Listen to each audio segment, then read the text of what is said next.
샬롬, 이동춘 목사입니다. 오늘도 여러분의 삶이 주님의 평안으로 가득하시길 기원하며 하나님의 말씀을 나누겠습니다. 오늘 주시는 말씀은 사무엘상 3장 1절로부터 9절의 말씀입니다. 이 말씀 중에 7절에서부터 9절을 읽겠습니다. 사무엘이 아직 여호와를 알지 못하고 여호와의 말씀도 아직 그에게 나타나지 아니한 때라. 여호와께서 세 번째 사무엘을 부르시는지라. 그가 일어나 엘리에게로 가서 이르되 당신이 나를 부르셨기로 내가 여기 있나이다 하니 엘리가 여호와께서 이 아이를 부르신 줄을 깨닫고 엘리가 사무엘에게 이르되 가서 누웠다가 그가 너를 부르시거든 내가 말하기를 여호와여 말씀하옵소서 주의 종이 듣겠나이다 하라 하니 이에 사무엘이 가서 자기 처소에 누우니라. 아멘. 사무엘상 3장 1절로부터 9절 말씀을 본문으로 사람의 소리와 하나님의 소리라는 제목으로 말씀을 나누도록 하겠습니다. 자연의 소리는 하나님이 사용하시는 소리입니다. 물론 인간이 발견하고 발명한 소리도 사용하십니다. 그러나 여러 모양의 한계를 갖고 있기에 하나님의 사용하시는 소리는 전적으로 자연의 소리입니다. 그래서 하나님의 소리는 인간의 소리를 압도합니다. 단순히 힘의 위력으로서의 압도가 아니라 삶과 생명의 문제에서 압도적입니다. 무슨 설명인지 오늘 본문을 통해 정리해 드리겠습니다. 본문은 사무엘 선지자의 어린 시절에 있었던 한 사건입니다. 여호와께서 사무엘을 부르신 사건입니다. 사무엘 선지자는 부모의 서원에 의해 젖을뗀 직후 하나님께 바쳐진 사람이었죠. 아주 어릴 적에 목회자로 바쳐졌습니다. 아마 5살 전후로 된 일일 것입니다. 이렇게 이른 나이에 하나님의 목회자로 바쳐진 그가 아이 시절의 한 사건을 경험하게 되는데 소위 하나님의 부르심의 사건입니다. 사무엘이 어린 시절 부모님의 손에 이끌려 신학교에 입학한 시절의 교장은 엘리 제사장이었습니다. 제사장의 역할은 백성들의 죄의 회개를 위한 제사와 삶의 감사를 위한 제사를 대신해서 담당하는 일입니다. 백성들 편에서 하나님께 나아가는 사람이지요. 선지자는 하나님 편에서 백성들에게 나아가는 사람입니다.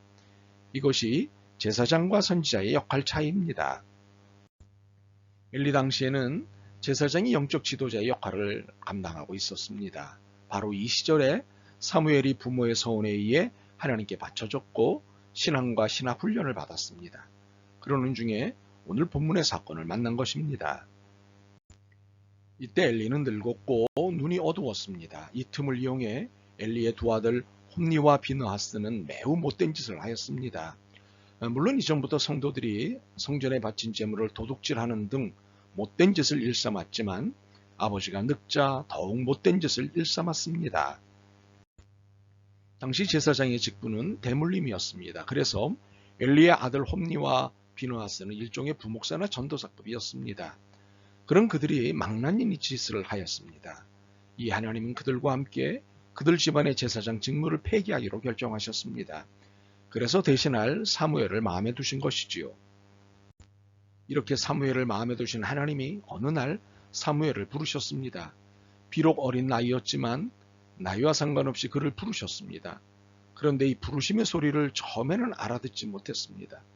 어려서 그랬을 수도 있었겠지만 한 번도 경험하지 못한 일이었기 때문입니다. 스승인 엘리가 자신을 부르는 줄로 알았던 것입니다. 그러나 사무엘을 부르신 분은 하나님이셨습니다. 사무엘아, 사무엘아. 그러나 사무엘은 엘리가 부르는 줄 알고 얼른 일어나 엘리에게 달려갔던 것입니다. 네, 제사장님 부르셨습니까? 그러나 엘리는 자신이 부르지 않았기 때문에 당황했고 아니다, 너를 부르지 않았다며 사무엘을 돌려보냈습니다. 이런 하나님의 부르심과 이 부르심에 반응하는 사무엘 그리고 엘리의 행위는 2차례나 더 반복되었습니다. 왜 이들은 3차례나 동일한 행동을 했을까요? 그럴 수밖에 없었던 이유를 성경은 친절하고도 흥미있게 설명합니다. 3장 7절입니다. 사무엘이 아직 여호와를 알지 못하고 여호와의 말씀도 아직 그에게 나타나지 아니한 때라. 사무엘이 하나님의 부르심을 얼른 알지 못했던 이유는 단 하나였습니다. 하나님의 소리를 경험하지 못했기 때문입니다. 이것은 하나님을 믿지 않았다는 뜻이 아니라 하나님의 소리를 경험하지 못했다는 뜻입니다. 그렇기 때문에 하나님의 소리를 알고 있는 엘리는 3번에 걸친 사무엘의 동일한 행동을 보면서 얼른 눈치를 챈 것입니다. 하나님의 소리로구나. 그래서 얼른 사무엘에게 이렇게 안내를 했던 것입니다. 9절입니다. 엘리가 사무엘에게 이르되 가서 누웠다가 그가 너를 부르시거든 내가 말하기를 여호와여 말씀하옵소서 주의 종이 듣겠나이다 하라 하니 이에 사무엘이 가서 자기 처소에 누우니라. 이때 하나님의 4번째 부르심이 있었습니다. 그리고 엘리의 조언대로 말씀하옵소서 주의 종이 듣겠나이다 라고 반응하였던 것입니다. 그리고 하나님은 사무엘에게 준비하신 메시지를 내리셨습니다. 이제 여기서 우리가 알게 되는 사실이 있습니다. 그리고 알아야 하는 사실이 있습니다. 하나님의 소리는 하나님의 소리를 경험하고 나서야 알아들을 수 있다는 사실입니다. 사실 우리 신앙인들은 하나님의 소리를 듣는 사람이고 들어야 하는 사람입니다. 그렇지만 하나님의 소리를 듣는다는 것이 눈앞에 물건을 보는 것처럼 쉽게 구분되고 알 수 있는 것이 아니라는 데 어려움이 있습니다. 사무엘처럼 말입니다. 혹시 어린 나이에 사무엘이기에 그랬을 수도 있겠다 싶습니다. 그러나 나이 상관없이 우리 모두는 이렇습니다. 하나님의 소리를 아는 데는 나이와 상관없습니다. 그 이유가 무엇일까요? 첫 번째는 앞서도 설명드렸습니다만 하나님의 소리를 경험하지 못했기 때문입니다. 사실 이러한 사실은 너무도 자명하지요. 라면이 아무리 유명해도 먹어보지 못한 사람에게는 생소할 수밖에 없는 것과 마찬가지 아니겠습니까? 두 번째는 인간의 소리에 너무 익숙해 있기 때문입니다. 인간의 논리와 인간의 위세에 눌려서 하나님의 소리를 잘 듣지 못하는 것입니다. 현실적으로 눈에 보이는 것이 힘의 전부인 줄 알기 때문입니다. 법, 제도, 돈, 권력 등과 같은 것들이 힘으로 작동하는 현실에 전적으로 동의하고 심지어는 이것들을 신처럼 섬기고 있는 것입니다. 결국 이러한 태도는 하나님의 소리를 들을 수도 구분할 수도 없습니다.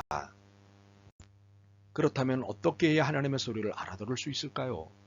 또한 무엇이 하나님의 소리일까요? 무엇보다도 하나님의 소리를 듣겠다는 진지한 신앙 고백과 함께 신앙적 준비가 되어 있어야 합니다.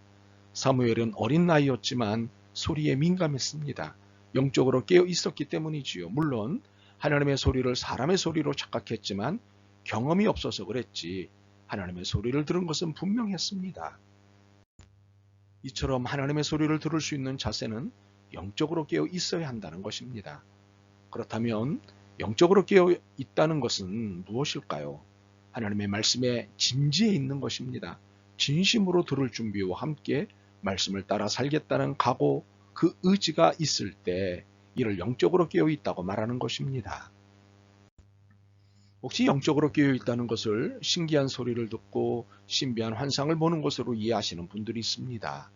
그러나 이것은 2차적이거나 보조적인 것이지 본질은 아닙니다. 본질은 하나님의 말씀에 순종하겠다는 의지입니다. 이런 의지 없이 신기하고 신비한 것만을 추구한다면 이는 매우 위험한 신앙이 됩니다. 이런 유형의 태도들을 소위 은사집회, 신유집회, 성령집회 같은 이름이 붙여진 곳에서 부추기는 것을 볼 수 있습니다. 옳지 않은 일들입니다. 본문이 구약성경이기에 신약시대의 우리와 다른 것이 있습니다. 사무엘 당시에 하나님의 말씀은 소리였고 환상이었습니다. 이것이 하나님이 하나님의 말씀을 전하시는 방법이었습니다. 그러나 지금은 하나님의 말씀으로 주신 66권의 성경이 있습니다. 이 66권의 말씀이 기준이 되어 하나님의 소리를 듣고 구분합니다. 그러므로 기본적으로 성경 66권을 떠나 하나님의 소리를 운운하는 것은 경계하고 배격해야 할 일입니다. 성경 66권에 비추어 하나님의 소리의 진위 여부를 판단해야 합니다. 이것이 오직 말씀의 입장입니다. 인위적이고 인공적인 소리가 참 많이 들리는 시절입니다. 그래서 하나님의 소리를 듣는 일이 너무나 방해를 받습니다. 권력자의 소리, 돈 있는 자의 소리, 법과 제도의 소리가 모든 공간을 지배하는 소리가 되어 있어 하나님의 소리를 듣기가 너무 어렵습니다. 심지어 이러한 소리들이 교회 공간까지 점령하였습니다. 그러나 아무리 이러해도 하나님의 소리는 이러한 인간의 소리들에 짓눌리지 않으십니다. 하나님의 소리는 뚜렷하고 지금도 들리고 있습니다. 문제는 다른 소리에 심취되어 있는 우리입니다. 그리고 인간의 소리에 주눅들어 있는 내 자신입니다. 그러나 인간의 소리가 우리를 살게 하지 않습니다. 하나님의 소리만이 생명입니다.